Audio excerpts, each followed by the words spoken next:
আদেশটা আছে, সে গণভোটের রায় বাস্তবায়ন, জুলাই সনদ বাস্তবায়ন এবং এই বিষয়গুলোতে জুলাই কন্যাদের অবদান এবং করণীয়। আমি প্রথমে একটু অবদানের দিকে না যাই, কারণ জুলাই কন্যাদের অবদান আসলে আপনাদেরকে মানে এতদিনে আর দেখিয়ে দিতে হবে না, যে বা আমার মনে হয় না এতদিন পরে এসে জুলাইয়ে অংশগ্রহণকারী একজন হিসেবে আমি আবারও বারবার করে বলবো যে আমি এটা করেছি, আমি এটা করেছি, আমাকে স্টেক দেন, আমি স্টেক চাই, এরকম করে বলার আসলে আর কোনো কিছু নেই। জুলাই কন্যাদের যে অবদান সেটা আপনারা অলরেডি দেখেছেন। আপনারা জুলাই গণ অভ্যুত্থান চলাকালীন সময় আপনার পাশে আপনার বোনদেরকে অবদান, যে অবদান ছিল তাদের সেই অবদান দেখেছেন। আজকে আমাদের যে ব্যানার আছে, ব্যানার ছবিতে আপনারা দেখতে পেয়েছেন। তো আমার প্রশ্ন হচ্ছে সেই মেয়েগুলো আসলে কোথায়? আজকে এই অনুষ্ঠানের মধ্যে আপনারা সামনে সাংবাদিক ভাইরা বসে আছেন, গেস্ট হিসেবে যারা বসে আছে বা গেস্টের চেয়ারে যারা বসে আছে তাদের মধ্যে 6 জন পুরুষ এবং 4 জন নারী বসে আছি আমরা। তো এই যে জুলাই কন্যারা ধীরে ধীরে আসলে হারিয়ে যাচ্ছে, জুলাই কন্যাদের করণীয় বা জুলাই কন্যাদের অবদান সম্পর্কে তো আসলে কোনো কিছু আলাদা করে বলতে হবে না। এই যে আমরা আমাদের যা করণীয়, আমাদের যে অধিকারগুলো আদায় করার জন্য আমরা লড়াই করব, ওই লড়াইটা আমরা কিভাবে করব? প্রত্যেকটা জায়গা থেকে জুলাই কন্যাদেরকে আস্তে আস্তে সরে যেতে হচ্ছে, তাদেরকে সরিয়ে দেয়া হচ্ছে। কেন তাদেরকে সরিয়ে দেয়া হচ্ছে তার পেছনে যদি আমি একটু কথাবার্তা বলি, যে জুলাই কন্যারা আসলে এই যে তাদের করণীয়, এই যে আমাদের একটা অধিকার, আমরা জুলাই গণ অভ্যুত্থানে অংশ নিলাম। জুলাই গণ অভ্যুত্থানে শুধু আমি না, আমি বলবো যে আমি ছোট্ট একটা মানুষ ছিলাম বা একটা ছোট্ট স্টেক ছিলাম। আমার বাইরেও আমি দেখেছি যে বামপন্থী, ডানপন্থী আরো অনেক মেয়েরা ছিল, সব মেয়েরা সমানভাবে কাঁধে কাঁধ মিলিয়ে আন্দোলন করেছে। তো এই মেয়েরা আসলে গণ অভ্যুত্থানের ফলে ধীরে ধীরে হারিয়ে যাচ্ছে। কেন হারিয়ে যাচ্ছে? এই হারিয়ে যাওয়ার পেছনে অন্যতম একটা কারণ কিন্তু আমি বলবো যে আমাদের সাইবার বুলিং, এবং অনেক ক্ষেত্রে আমাদের যে সাংবাদিক ভাইরাও এক্ষেত্রে অনেকাংশে দেয়। দেখা যায় যে তারা এমন একটা মানে চটকদার ট্যাগলাইন দিয়ে বা এমন একটা ক্লিকবেট ট্যাগলাইন দিয়ে আমাদের একটা ভিডিও ধারণ করে বা একটা ছবি ধারণ করে বা ছোট একটা রিলস ধারণ করে তারা হচ্ছে তাদের মন গড়া একটা ক্লিকবেটেবল ট্যাগলাইন দিচ্ছেন, ক্লিকেবল ট্যাগলাইন দিচ্ছেন, যে ট্যাগলাইন দেখে আপনার নিউজটা অনেক মানুষ দেখছে, আপনার চ্যানেলের ভিউজ বাড়ছে, আপনার লাখ লাখ টাকা হচ্ছে মনিটাইজেশন থেকে আর্ন হচ্ছে। কিন্তু আপনি তো একটা, যেই মেয়েটা তার অধিকার আদায়ের জন্য কথা বলছে, যে মেয়েটা তার লড়াই সংগ্রাম চালিয়ে যাচ্ছে, তার ক্ষতি করে দিচ্ছেন। আপনাদের এই ট্যাগগুলোর জন্য বা আপনাদের এই রিলসগুলোর জন্য, আপনাদের এই ভিউ বাড়ানোর এই ব্যবসার জন্য মেয়েদের আসলে অনেক ক্ষতি হয়ে যাচ্ছে। অনেক মেয়ে সাইবার বুলিং এর শিকার হচ্ছে। আমাদের বাংলাদেশের মানুষের মন মানসিকতা তো আসলে ভালো না, মানে যেখানেই যায় মেয়েদেরকে একটু না খোঁজালেই নয়। এই যে আস্তে আস্তে মেয়েদেরকে সাইবার বুলিং করা হচ্ছে, এই যে আস্তে আস্তে আপনারাও এর পিছনে দায়ী, মজুর সাংবাদিকরাও এর পিছনে দায়ী আমি বলবো, কিছু কিছু মজুর সাংবাদিকরা, এবং এর পেছনে বাংলাদেশের মানুষের যে মানসিকতা, সেই মানসিকতা দেয়, এবং রাজনৈতিক দলগুলো এর পেছনে দেয়। দেখা যাচ্ছে যে আমি একটা মানুষ, আমাকে শিবিরের বটবাহিনী যেভাবে অনলাইনে আক্রমণ করছে, আমাকে ছাত্রদলের বটবাহিনী ঠিক একইভাবে আক্রমণ করছে। এগুলো নিয়ে আমরা যখন কথা বলি, আমরা যখন আমাদের সংশ্লিষ্ট যারা ভাই ব্রাদার আছে শিবিরের, ছাত্রদলের, তাদের সাথে যখন কথা বলি, দেখা যায় যে মানে এক একটা দলের একজন আরেকজনের উপর দোষ চাপিয়ে দিচ্ছে। এরা বলছে যে আমরা তো আগে শুরু করিনি ট্যাগিং, তারা শুরু করেছে, তাই আমাদের বটবাহিনীকে সক্রিয় হতে হচ্ছে। তো এই যে প্রত্যেকটা রাজনৈতিক দলের অভ্যন্তরীণ কোন্দলে পড়ে আসলে মাঝখান থেকে আমরা মেয়েরাই হারিয়ে যাচ্ছি। আমার যিনি উপস্থাপক ছিলেন সেই উপস্থাপক বলে গেলেন যে মেয়েরা আসলে তাদের অধিকার আদায় সরব না। ভাই, আমরা এখন আর সরব থাকতে পারতেছি না। সরব থাকলে আজকের এই অনুষ্ঠানে, আজকের প্রোগ্রামে আপনারা ছেলেদের চেয়ে মেয়েদের উপস্থিতিটাই বেশি দেখতেন। মেয়েদের উপস্থিতি আসলে বেশি হচ্ছে না, এবং দেখা যাচ্ছে যে আমরা পথে যে সকল নারী সহযোদ্ধা ছিল তাদেরকে আস্তে আস্তে হারিয়ে ফেলছি এই সাইবার বুলিং এর কারণে, এই ট্যাগিং এর কারণে।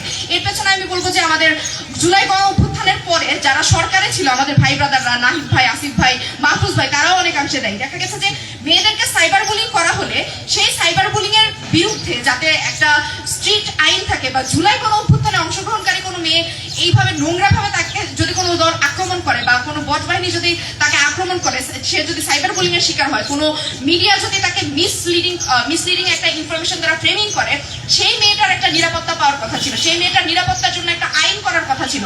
সেই আইন আমাদের ভাই ব্রাদাররা করে যায় না, সেই আইনের বাস্তবায়ন আমাদের ভাই ব্রাদাররা করে যেতে পারে নাই, যে কারণে এখনো পর্যন্ত আমাদেরকে এই জিনিসটার মধ্য দিয়ে যেতে হচ্ছে, এবং এই অপারেশনের মধ্য দিয়ে পিছিয়ে যেতে যেতে আমরা আসলে আমাদের অনেক মেয়েদেরকে হারিয়ে ফেলছি। এখন আসি যে জুলাই কন্যাদের করণীয় কি? জুলাই গণ অভ্যুত্থান এবং জুলাই গণ অভ্যুত্থানের যে সনদ এবং গণভোটের রায়টা যে বাস্তবায়ন হচ্ছে না, আমাদের করণীয় অনেক কিছুই আছে। আমরা কথা বলতে পারি, আমরা আমাদের ভয়েসটা আবার রেজ করতে পারি, কিন্তু আমি একটা কথার সাথে আসলে একমত না। মানে সবাই একটা স্লোগান দেয় না যে রক্ত যখন দিয়েছি রক্ত আরো দিব।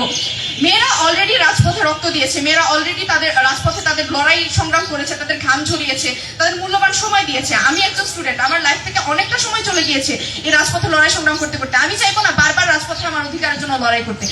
মানে আমার একটা অধিকারের জন্য রাজপথে যদি আমার 3 জীবনের আর অন্য মানে কাজগুলো আমি করবো কখন? আমাদের করণীয় অনেক কিছুই আছে। অনেকে বলতে পারবে যে মেয়েরা এখন সরকার যে জুলাই সনদ বাস্তবায়ন করতে গড়িমসি করছে, মেয়েরা আসলে রাস্তায় নেমে আন্দোলন করতে পারে। আমার মনে হয় না যে রাস্তায় নেমে আন্দোলন করার মতো সেই এনার্জি বা সেই শক্তি এবং সে লোকবল আর আছে।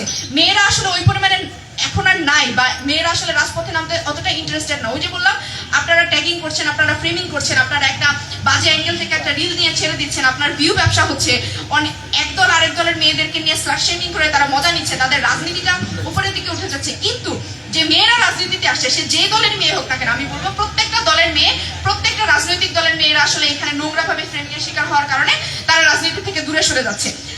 সরকার গণভোটের গণরায় বাস্তবায়ন করছে না। কেন করছে না? আমরা তো গণভোট দিয়েছি, আমরা গণভোটের জন্য কাজও করেছি। আমরা দেখেছি যে শুধুমাত্র কোনো রাজনৈতিক দলের মেয়েরা না, অরাজনৈতিক যারা আছে তারাও কাজ করেছে। একজন আরেকজনকে, আমার গ্রামগঞ্জে আমি দেখেছি আমার মা খালা চাচিদেরকে, তারা একজন আরেকজনের সাথে গণভোটের কথাটা বলছে যে আপনারা ভোট দিতে মানে ভোট যাকেই দেন না কেন আপনারা গণভোটে হ্যাঁ দেন। একজন আরেকজনের সাথে উঠান বৈঠকে বা একজনের সাথে সন্ধ্যাবেলায় যখন একজন আরেকজনের বাসায় আসা যাওয়া করে তখন তারা এই কথাগুলো বলছে। এই যে একজন আরেকজন, সকালবেলা দেখেছি যে আমার মা চাচিরা দল বেঁধে গিয়ে হচ্ছে ভোট কেন্দ্রে গণভোটে হ্যাঁ ভোট দিয়ে এসেছে।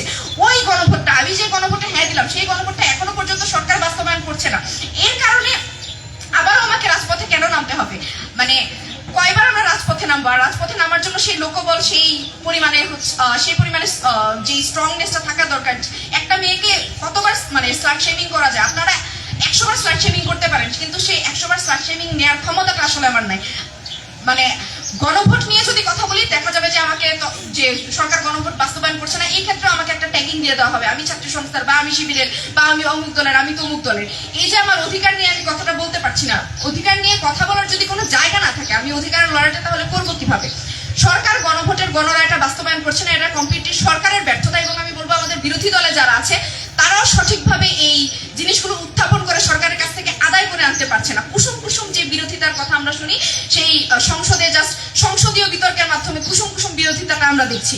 তো সংসদীয় বিতর্ক যদি ওরকম ভাবে স্ট্রংলি করা হয়, বিরোধী দল যদি তৎপর হয়, এবং সরকার দল আসলে বলবো যে আমাদের আগের যে বক্তারা আছেন তারা অলরেডি বলে গেছেন, সরকার দল আসলে এই জুলাইয়ের রক্ত মারিয়ে, জুলাই শহীদদের রক্ত মারিয়ে, জুলাই গণ অভ্যুত্থানে যে মেয়েরা রক্ত দিয়েছে, সেই নারী শহীদদের রক্ত মারিয়ে এখানে এসে বসেছে। জুলাই গণ অভ্যুত্থানের উপরে তৈরি হওয়া জুলাই সনদ এখন তারা বাস্তবায়ন করতে চাচ্ছে না। এটা অবশ্যই মানে যে যায় লঙ্কায় সেই হয় রাবণ, এটার একটা প্রতিফলন আর কি।